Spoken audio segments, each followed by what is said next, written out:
बिस्मिल्लाहिर्रहमानिर्रहीम। अस्सलाम वालेकुम। आलू बुखारे के फ़ायदे के बारे में तो आपने ज़रूर ही सुना होगा, लेकिन आप खुश्क आलू बुखारे के फ़ायदे के बारे में जानते हैं? अगर नहीं जानते तो आपने वीडियो एंड तक लाजमी देखनी है। खुश्क आलू बुखारा खाने के वो फ़ायदे जो आपको किसी ने आज तक नहीं बताए होंगे।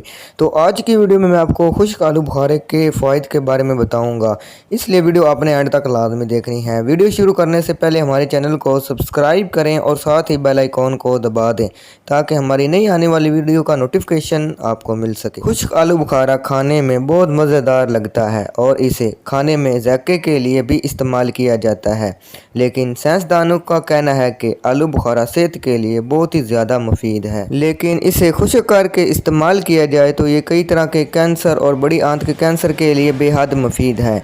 आलू बुखारे में ये सलाहियत मौजूद है कि ये पेट में मौजूद बैक्टीरिया की तादाद को बढ़ाते हैं, जिसकी वजह से बड़ी आंत के कैंसर के अमकानात बहुत कम हो जाते हैं। हमारे पेट में करोड़ों तरह के बैक्टीरिया पाए जाते हैं, जिनसे सिर्फ 400 के बारे में मुकम्मल मालूमात मौजूद है। अगर खुश्क आलू बुखारे को बाकायदगी के साथ इस्तेमाल किया जाए तो मुफीद बैक्टीरिया की तादाद में इजाफा होने लग जाता है और बड़ी आंत के कैंसर का खतरा कम हो जाता है। माहिरीन का कहना है कि खुश्क आलू बुखारा और ताज़ा आलू बुखारे की खसूसियात में थोड़ा फ़र्क है और इनका अपना एक ही असर है।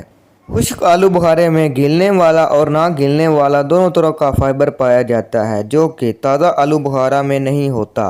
खुश्क आलू बुखारे में चीनी की एक किस्म सोर्बिटोल पानी पाया जाता है, जिसकी वजह से हमारे मैदे और छोटी आंत में मुफीद बैक्टीरिया की तादाद बढ़ जाती है। इसके इस्तेमाल से मैदे और आंतों में एंटीऑक्सीडेंट्स की तादाद बढ़ने लग जाती है और बड़ी आंत में मौजूद सूजन वाले बैक्टीरिया कम होने लग जाते हैं और हम बड़ी आंत के कैंसर से महफूज रहते हैं। तो दोस्तों, ये थे खुश्क आलू बुखारे के फ़वाइद। अगर वीडियो आपको पसंद आए तो आपने इसे ज़रूर लाइक करना है, चैनल को सब्सक्राइब करना है। मिलते हैं अगली वीडियो में। अल्लाह हाफिज़।